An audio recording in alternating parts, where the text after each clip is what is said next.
El árido despoblado que se extiende por todo el norte chileno es sinónimo de riquezas mineras desde tiempos pretéritos, siendo la explotación del salitre durante los siglos XIX y XX una de las etapas más importantes de desarrollo tanto industrial como histórico y social. El cantón salitrero de Taltal se extendió al sur de Antofagasta, siendo el más meridional de la pampa salitrera y con un desarrollo tardío en comparación con los cantones de Tarapacá, El Toco y Antofagasta. Su desarrollo comienza a inicios de la década de 1870, cuando una expedición financiada por el destacado empresario santiaguino Concha y Toro y Rivas descubre depósitos de salitre en el sector de Agua Verde, a 35 kilómetros del poblado de Taltal. 2 años después, la caravana organizada por Emeterio Moreno recorre la pampa de Aguas Blancas, descubriendo un extenso salar con depósitos calicheros.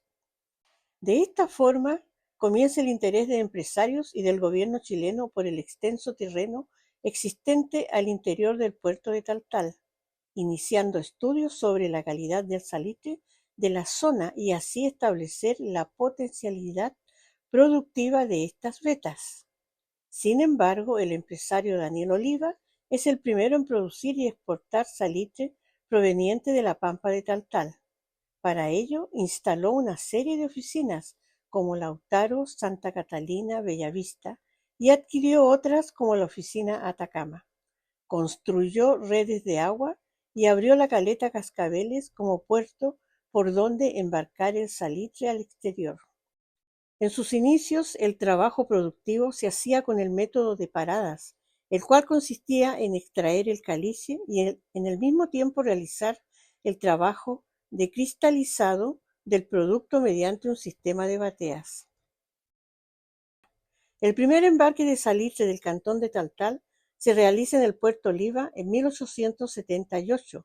Ese año se exportan 741 toneladas y al año siguiente 9.750, aumentando en los años venideros a 40.000 y 61.000 toneladas respectivamente.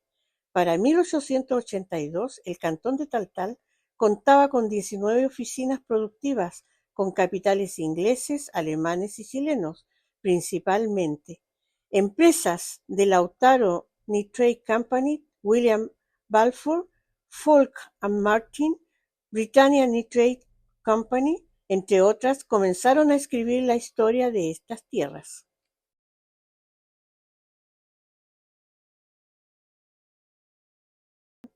Un capítulo importante lo tiene el ferrocarril salitrero de Taltal, el que comenzó su historia en 1878, cuando el gobierno del presidente Pinto redacta un proyecto ley destinado a la realización de estudios para construir un tendido que parte en Taltal y se interna por las salitreras al interior.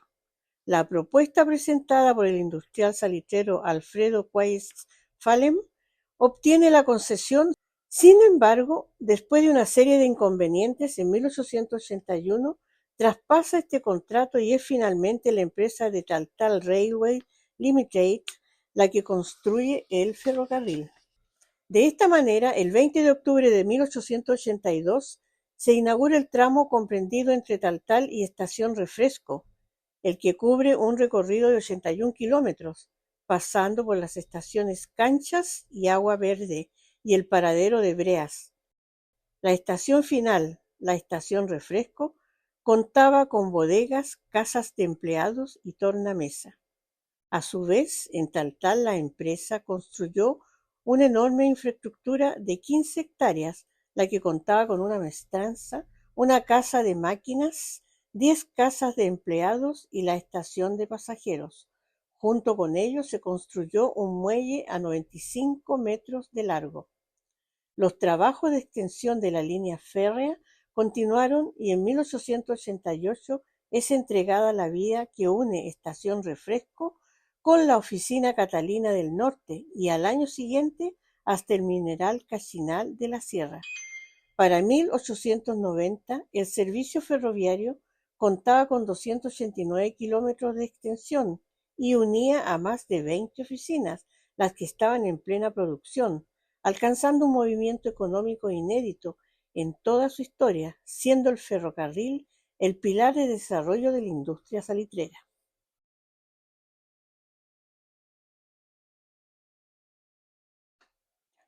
El intenso movimiento minero y económico que comenzó a generarse en la zona llevó al gobierno de la época a declarar en 1881 a Taltal Puerto Mayor, permitiendo así la importación y exportación del producto al exterior. Para aquellos años era común ver la bahía atestada de clippers y vapores que llegaban en búsqueda del oro blanco que iba a ser exportado a Europa. Dos líneas armadoras eran las que competían por llevar el salitre hasta esas lejanas tierras, una alemana y otra francesa.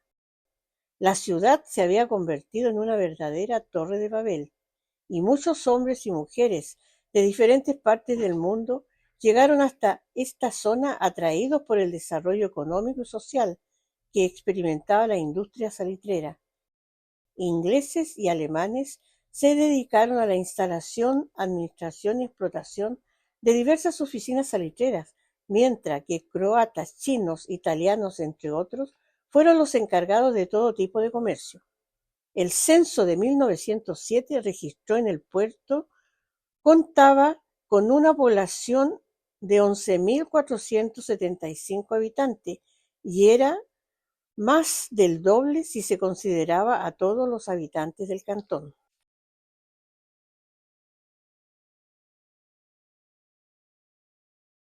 Sin embargo, nada es eterno ni dura para siempre.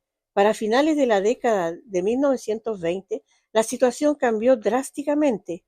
La Primera Guerra Mundial y la proliferación de abonos sintéticos comenzaron a amenazar a la industria del nitrato. El golpe definitivo viene con la crisis económica de 1929, cuando cerca del 90% de las oficinas productoras de nitrato paralizaron. En la región sobrevivieron solo 9 oficinas, de ellas una sola era del cantón de Taltal. De esta manera el salitre dejaba de representar la trascendencia económica de años atrás. A pesar de ellos, la caída definitiva de la industria y de los asentamientos salitreros no fue tan abrupta como se ha entendido tradicionalmente. Es así como comenzó un paulatino descenso.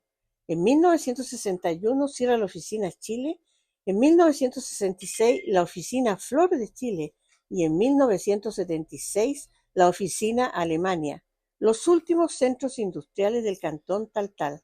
A su vez, desde los años 30 la actividad ferroviaria presentaba una fuerte caída y para 1978 comienza un lento desmantelamiento de la red ferroviaria al interior de La Pampa, quedando totalmente desarmada al año siguiente. En los cantones de Tarapacá, El Toco y Antofagasta, la explotación del caliche fue la excusa para que miles de hombres y mujeres por generaciones dejaran sus vidas de este vasto y árido desierto. Oficinas y campamentos fueron el escenario de una intensa vida laboral y social, donde nacieron miles de historias y leyendas y que hoy constituyen la extrañable epopeya de la Pampa salitrera.